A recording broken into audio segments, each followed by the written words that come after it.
കുര്യാട് മാത്രമല്ല മറ്റ് പലയിടങ്ങളിൽ നിന്നും ദേശീയപാതയിൽ ഇത്തരം വിള്ളലുകൾ റിപ്പോർട്ട് ചെയ്തിരുന്നു. നല്ലൊരു പ്രധാനപ്പെട്ട സ്ഥലം ചാവക്കാട് തന്നെയായിരുന്നു. ചാവക്കാട് ഈ ദൃശ്യങ്ങളൊക്കെ സോഷ്യൽ മീഡിയയിലൊക്കെ പ്രചരിപ്പിച്ചതോടുകൂടെ അവിടെ വിള്ളലടയ്ക്കാനുള്ള ഒരു ശ്രമമൊക്കെ നടത്തിയിരുന്നു. ദേശീയപാതയിൽ വിള്ളലടയ്ക്കാൻ ടാർ ചെയ്ത കമ്പനി ശ്രമം നടത്തിയിരുന്നു. നേരത്തെ പാറപ്പൊടി ഉപയോഗിച്ച് വിള്ളൽ മൂടാനുള്ള ശ്രമം നടത്തിയെങ്കിലും അത് ഫലം കണ്ടിട്ടില്ല. അതേസമയം പ്രതിഷേധം തുടരാനാണ് UDFന്റെ തീരുമാനം.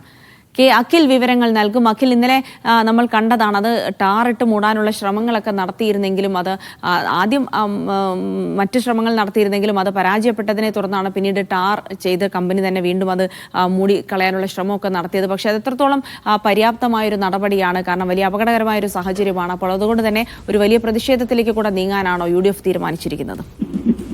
ദിൽജി, തീർച്ചയായും. കാരണം ഇത്ര വലിയ, അതായത് ഏകദേശം ഒരു 40 മീറ്ററോളം നീളത്തിൽ വിള്ളലുണ്ട്. ആ വിള്ളൽ എന്താണ് എന്ന് പരിശോധിക്കാൻ പോലും നിൽക്കാതെ തലേ ദിവസം രാത്രി പാറപ്പൊടി ഇട്ടുകൊണ്ട് അത് മൂടാനുള്ള ശ്രമം നടത്തിയത്. അതിന് പിന്നാലെ തന്നെ നമ്മൾ ഇന്നലെ രാവിലെ അവിടെ പോയ സമയത്ത് അവർ അത് ക്ലീൻ ചെയ്യുന്നുണ്ടായിരുന്നു, ഈ പാറപ്പൊടിയൊക്കെ നീക്കം ചെയ്യുന്നുണ്ടായിരുന്നു. അതായത് ആ റീസ്റ്റാർട്ട് ചെയ്യാൻ വേണ്ടിയുള്ള നടപടിയായിരുന്നു. ഇപ്പോൾ ഇന്നലെ വൈകുന്നേരത്തോടു കൂടി അതിന് മുകളിൽ വീണ്ടും റീസ്റ്റാർട്ട് ചെയ്ത് അതിനെ പരിഹരിക്കാനുള്ള ശ്രമം നടത്തുന്നത്. അതായത് അത് വിണ്ട് കീറി നിൽക്കുകയാണ്. സാധാരണ എന്തെങ്കിലും ചെറിയ വിള്ളലൊന്നുമല്ല, വലിയ വിള്ളലാണ്. നമുക്ക് ആ കുഴികളുടെ ദൃശ്യം കണ്ടാൽ തന്നെ മനസ്സിലാകും.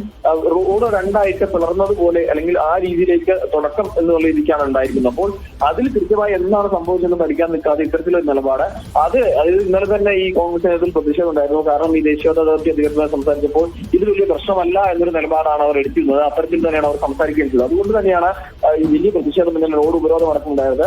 ഇന്ന് രാവിലെ 10 മണിക്കാണ് കോൺഗ്രസ് നേതൃത്വത്തിൽ ഇത്തരത്തിൽ റോഡ് ഉപരോധിക്കാൻ ഉള്ള ഒരു തീരുമാനം എടുത്തിരുന്നത്. ഗുരുവായൂർ മണ്ഡലം കമ്മിറ്റിയാണ് ഈ റോഡ് ഉപരോധത്തിന് നേതൃത്വം നൽകുകയും ചെയ്യുന്നത്.